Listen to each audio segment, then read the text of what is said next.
Welcome to another episode of the Reset Broadcast. I'm your host, Sam Neal, and joining me today we have writer Phil Nachum. Hey, what's up? Director of Operations Randy Lamberson. What's up, guys? And news editor Richard Hayden. Hello. So a bunch of Xbox Live titles have been announced this week, including Deadlight, Dust, An Elysian Tale, Hybrid, Tony Hawk's Pro Skater Remake, and The Racketeer. They're all Summer of Arcade releases coming out. Has anybody played is anybody a fan of the Xbox Live Arcade releases? Do you normally buy them? And what do you think about them? Randy, you first. Yes, every summer I love it because I'm a big fan of kind of classic, old school side-scrolling type games. So every summer there's always a couple gems here and there to pick out from. One of the games I got to play at E3 was Dust and Elysian Tale, which is fantastic. It's probably one of the best games I played at E3. It's a side-scrolling kind of hack and slash. It's all hand-drawn. Beautiful story, beautiful characters. August can't come soon enough. So it's not related to the Dust release last year? No, not at all. In fact, I've actually been going through Dust from last year. They're two separate games completely. That's why they probably had to add that second sentence, because otherwise people get confused. But it's definitely the highest one on my list. After that, I mean, obviously Tony Hawk's Pro Skater is good. I've spent millions of hours on that. Not sure how much I'll spend on an HD remake. But Deadlight is another really good game that's kind of piqued my interest, where it's kind of a survival horror zombie game but side-scrolling. So I'm looking forward to that as well. Richard, what is your favorite Xbox Live Arcade game been, if you bought the Summer of Arcade games before? From Summer of Arcade, I think probably From Dust. It was in last year's arcade game. Good choice. That kind of kicked up the sort of standard. I know there have been many great games on Xbox Live Arcade, but that one really did sort of set a new standard, I think. I mean, there have been others since as well that are very good. I mean, Minecraft, although not in the arcade, an Xbox Live Arcade title, is an incredible success. But From Dust worked really well for me. It made me more aware of the arcade. Beg your pardon, Randy? I said it's good a second time, too. I'm actually almost at the end again, so... Wow. My favorite by far was Explosion Man. I loved Explosion Man. Explosion Man's really good as well. That was really good. Yeah, Is Mark here? I didn't realize. I'm at work, everyone. Press Reset, we're really busy, and we get phone calls all day. Just people knocking on our doors. They want to be on the site. Sadly, we have to tell a lot of them no. But, as we grow bigger, we'll be able to see a lot more from it. So just keep it. But no, I do... Straight face. Yeah. I do want to say I'll be putting up a preview for Dust and Elysian Tale. Check it out. Put that game high on your radar if you're into side-scrolling games. If anyone's familiar with forget the name for that Wii game. It was something Demon Blade. Muramasa. Muramasa. Demon's Blade is all hand-drawn. It's similar to that in a way, but if you can picture that, just more beautiful. The game is amazing. All right, Phil, what is your favorite Summer of Arcade lineup? I really like 2009 because that's when Shadow Complex and Explosion Man came out. Last year was good. There was Bastion and Insanely Twisted Shadow Planet. I feel like every year it's been really good. Deadlight is probably my top pick this year. It's kind of like, it looks like Shadow Complex meets like the old school Prince of Persia's meets like a zombie game. Like, that's pretty cool. I was thinking the same thing. Yeah. It reminded me of Shadow Complex in a good way, Yeah. It looks really cool. It's more about like avoiding zombies than it is about fighting them, and that's cool. Mm-hmm. I'm really looking forward to it. So the last few years have had one game that reviewed a lot worse than all the others, one bust, if you will. Which do you guys, anyone can chip in here, which do you think is going to be the bust of this year's lineup? You think so? Yeah, I think it'll be Racketeer. Yeah, I'm not too impressed with it. Go ahead, Richard. I feel like now... You get to go on it, Randy, because it was shown in the E3 presentation, and I thought it looked fun, actually. I mean, it looks very disposable, whereas the other games in the lineup have more narrative, and you imagine people would play them to their conclusion, whereas I guess Racketeer is more of a kid's title. It looks like it could be fun. Obviously you're going to have the Kinect to control it. And there was a large room showing off the game. I didn't get a chance to play it, but it was a lot of I'm flying type thing. And, I mean, if you've got young children, I could see it being fun. And I don't know, I haven't played it myself, but for me, it's probably the lowest on the radar. I've played Hybrid. Yeah, Hybrid's fun. On that. That's on press3reset.com if you want to check out the preview. A really good game. It's fast-paced shooter. Dust and Legend tells good. Deadlight, just from what I've seen. Racketeer looks cute, looks fun, but I would say I'd have to put it at the bottom of my list. All right. Moving on. Lately, a couple articles have popped up talking about Dead Space 3. You've probably seen the E3 demo by this point. It's trying to appeal to a larger audience from what it seems, trying to be more of an action game. They came out and said that the first two games, they sold well, but they didn't sell well enough for what they're doing for. And does anybody remember what the number was that it has to hit in order to stay? 5 million. 5 million. That's right, yeah. Which is crazy. Yeah, it's a huge number. Yeah. Yeah. So, yeah, it's trying to expand towards a wider audience. Randy, you played both Dead Space games, is that correct? Yeah, I'm a huge fan of Dead Space. In fact, I went through both games twice. Which one did you like more, and were you a fan of the action change that is the shift from 1 to 2?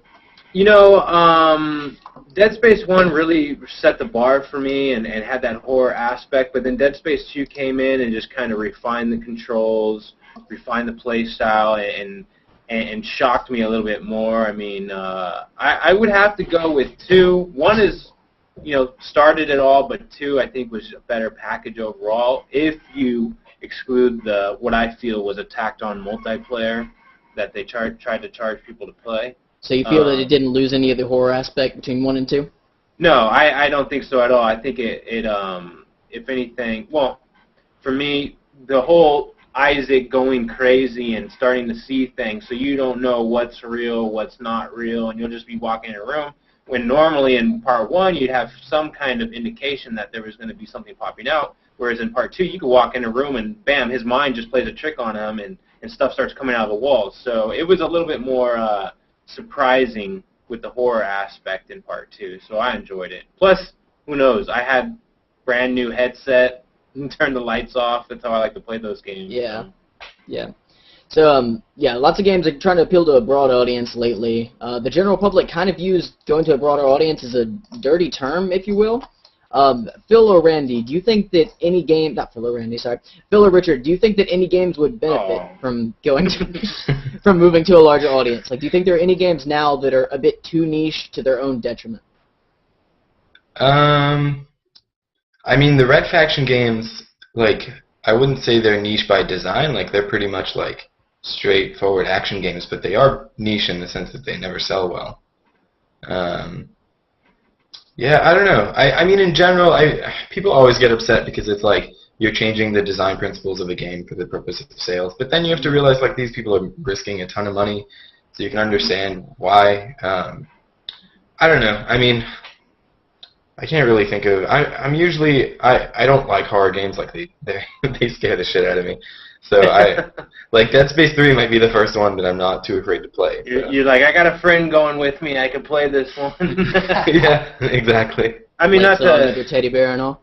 Yeah, not to cut them off, but I think a good example is Devil May Cry. So many people are crying about the change in his appearance. There's not really much gameplay style, but they feel like they're trying to reach the more younger generation. And after playing the game and seeing how much they really have stuck to the same formula, it is Devil May Cry.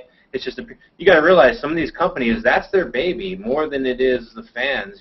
They've put their heart and souls into this game. So when they make a change, it's really they have a lot more at stake than we do as fans. So that reminded me of Enslaved Odyssey to the West, which was a really interesting action game that totally didn't sell well at all. I feel like that can be said about a lot of Platinum games. The Platinum did that, right? Or was it? No, that was sorry. It was same Ninja one Theory. as Bayonetta and no. Okay.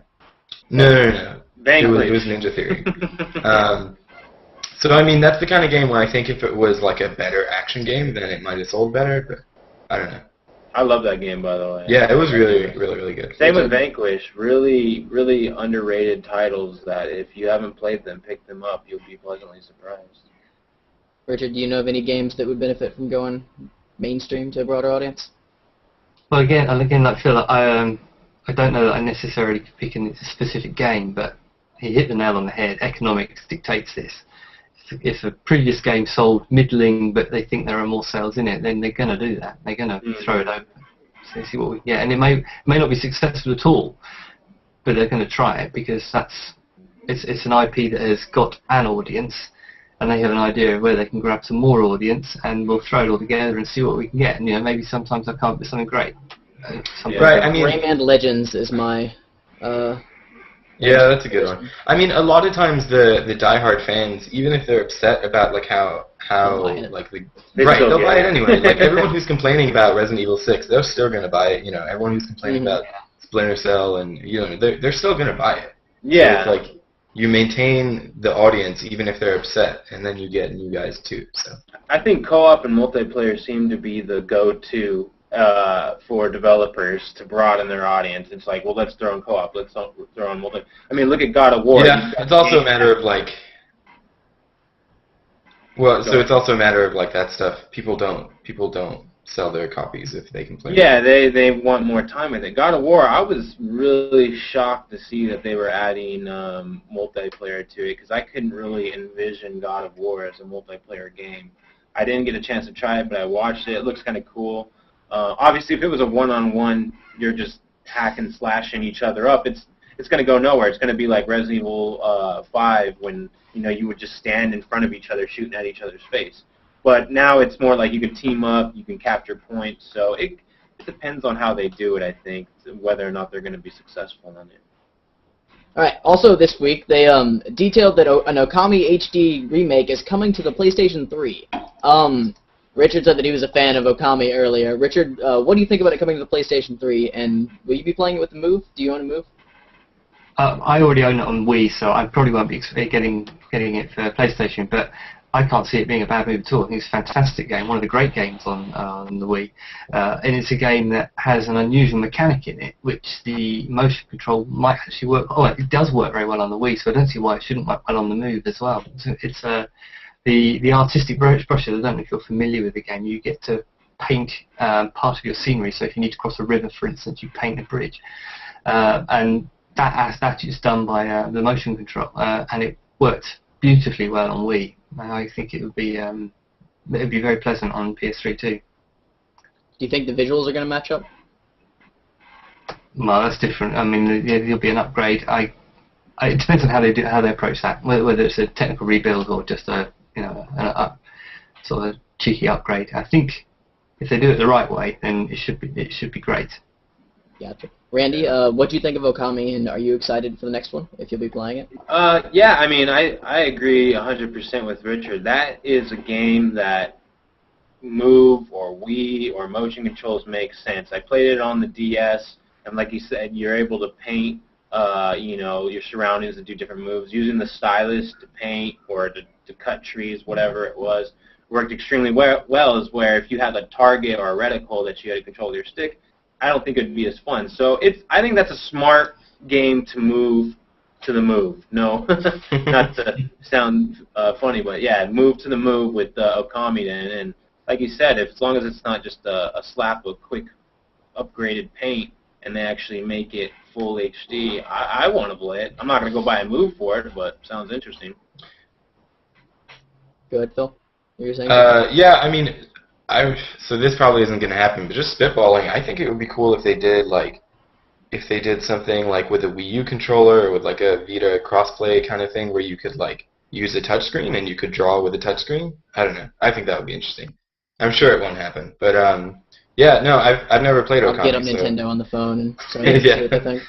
Right. That you could draw something on the tablet, you mean, and then transfer or like on a Vita and use it to get over something. That would be cool. Exactly. Yeah. I need to make can't wait to cross the bridge on my balance board and then Get your balance board and all on my cell phone.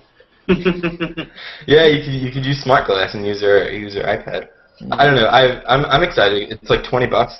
That's a pretty good price. I'm looking forward to it.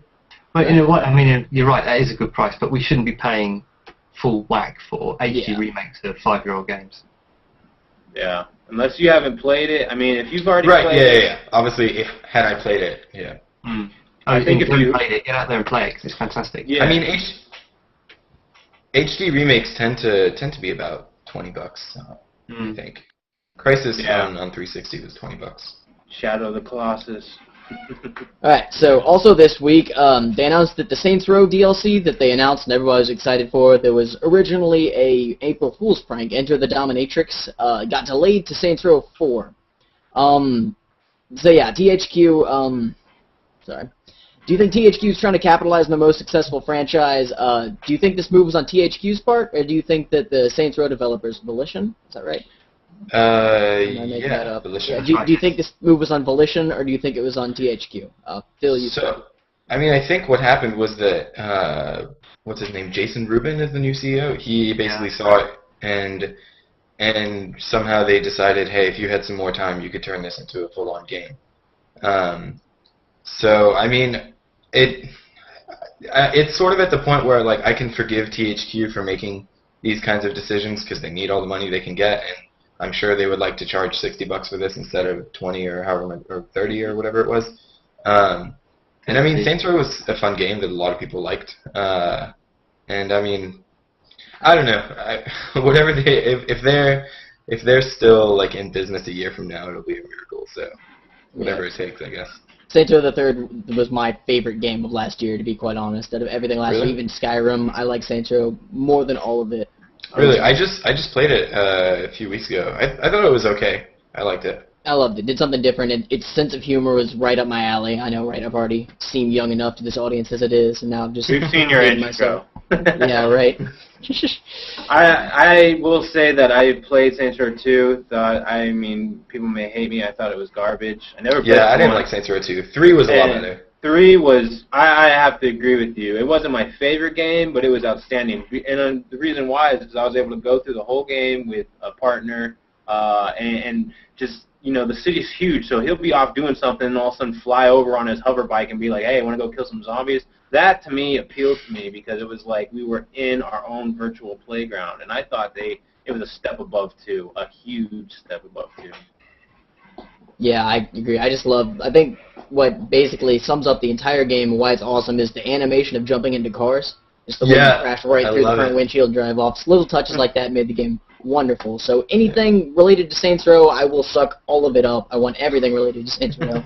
I'll take an expansion, a DLC. Even the giant purple add-ons that came with it? No, I won't go there. Everything. Alright, so, Richard, what do you think about the new direction that THQ has taken? Since it's been cutting off some of its less popular franchises, trying to get back on track, do you think it'll pay off for them? Well, I hope it does, because Phil suggested if they don't turn around soon, they won't be here in a year's time. And I would like to see Saints Row 4. Like you, I thought it was a lot of fun. I think, Phil's made the main point that they need to be getting in your $60 rather than your $30 for an expansion that not every fan will buy. So whereas a Saints Row 4, based on, I can't remember how many they sold, but it was a massive number of units. It was a lot, like 5 million. Yeah, I think they really surprised themselves how well it did. If it wasn't for Saints Row 3, they'd be out of business, I think. Yeah, I think you're probably right. There was a couple of big fails for them last year. The U-Draw has taken them down a lot. They're still struggling to pay. You know, they're going to have to face a few legal costs on the strength of that as well. Space Marine didn't do as well as they'd hoped, and that cost them a lot to make.